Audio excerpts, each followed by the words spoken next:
Hello everyone, myself Dr. Sayyid Abrar. Today we will see the demonstration of the radius bone under the different headings starting from introduction, general features, site determination, attachments, ossification, and lastly is the applied anatomy. In introduction, this is the long bone, bone of the forearm, lateral bone of the forearm homologous with the tibia of lower limb. It has upper end, lower end and the shaft. Upper end has a head which is circular disc like structure. It has superior concave surface which articulates with the capitulum of the humerus at the elbow joint.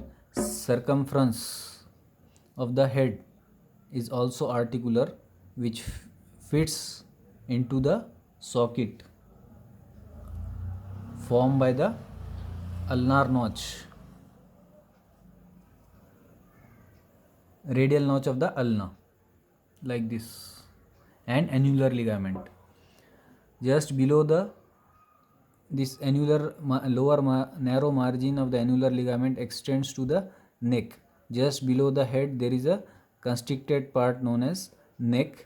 Head and neck are free from capsular attachment, so it can freely rotate within the capsule. Just below the neck on the medial aspect there is a tuberosity known as radial tuberosity. It is smooth in the anterior part, rough in the posterior part. Then the shaft.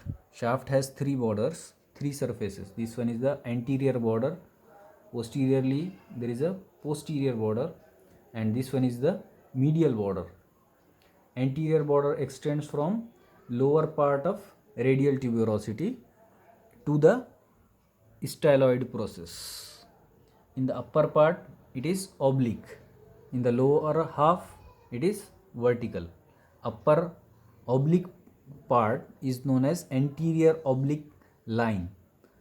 Posterior border is the mirror image of the anterior border.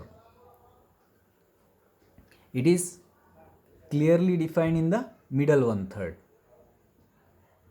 Interosseous border or the medial border which is thin and the sharp at the lower end. It forms the part of triangular area, ends at the posterior margin of the ulnar notch. This is the ulnar notch on the radius which articulates with the head of the ulna, forming inferior radioulnar joint like this. Then the surfaces. This is the anterior surface between anterior border and the interosseous border. It has the nutrient foramen in the upper part which is directed upward. So this nutrient artery is a branch of anterior interosseous artery, and the lower end is the growing end of the radius. Posterior surface lies between interosseous border and the posterior border. This is the posterior surface, and this one is the lateral surface between anterior border and the posterior border. This is the lateral surface. Then the lower end. This one is the lower end which is widest and thickest part of the bone. It has five surfaces: anterior surface, posterior surface, medial surface, lateral surface, and this one is the inferior surface.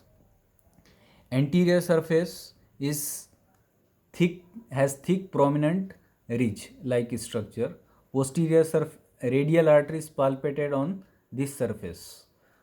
Posterior surface has four grooves for the four extensor tendons. There is a prominent tubercle of the Lister on the dorsal aspect or lateral to the oblique groove.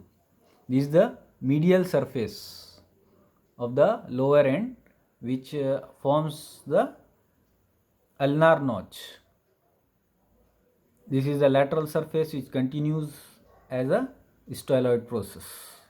This is the inferior surface which has triangular area. This one is the triangular area for the scaphoid and medial quadrangular area for the lunate bone.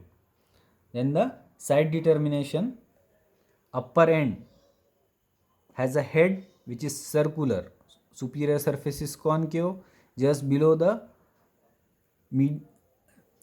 head there is a neck. On the medial aspect of the neck there is a tuberosity known as radial tuberosity. Lower end is thickest and widest part of the bone. On its lateral aspect there is a styloid process. This one is the styloid process. And lastly is the medial border or interosseous border is thin and sharp, crest like. This is the side determination. Then the attachments of the bone. Bicep brachii is inserted on the rough posterior part of the radial tuberosity. This anterior part of the radial tuberosity is covered by the bursa. This lateral surface, upper part of the lateral surface gives insertion to the supinator muscle. Middle part gives insertion to pronator teres. Lower part gives insertion to brachioradialis. This anterior oblique line and upper part of anterior border gives origin to a radial head of flexor digitorum superficialis. Upper 2/3 of anterior surface gives origin to flexor pollicis longus.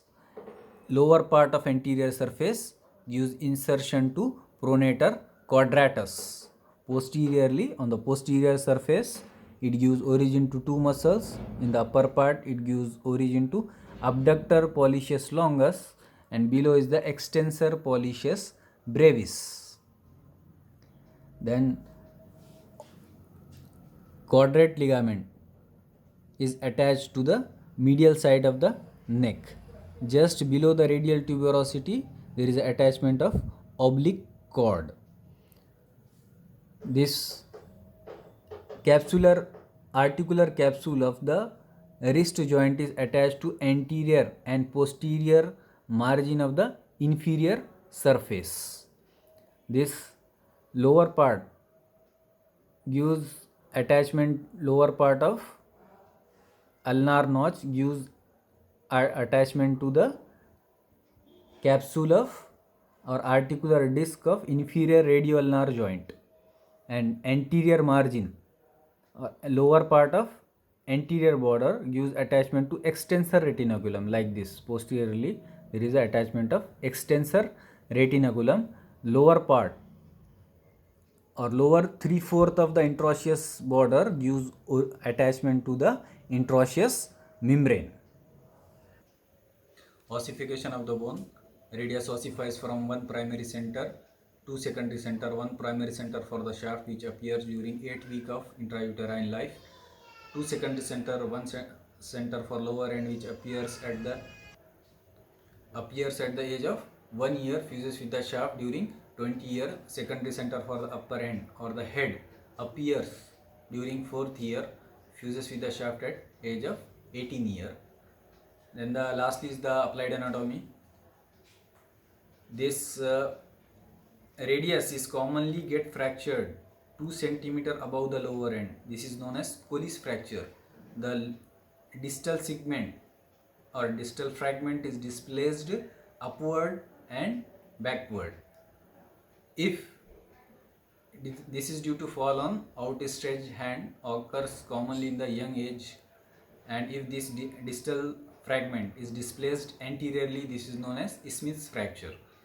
And sudden powerful jerk on the hand of the child may cause dislodgement of the head from the attachment of the annular ligament. This is known as subluxation of the head or pulled elbow.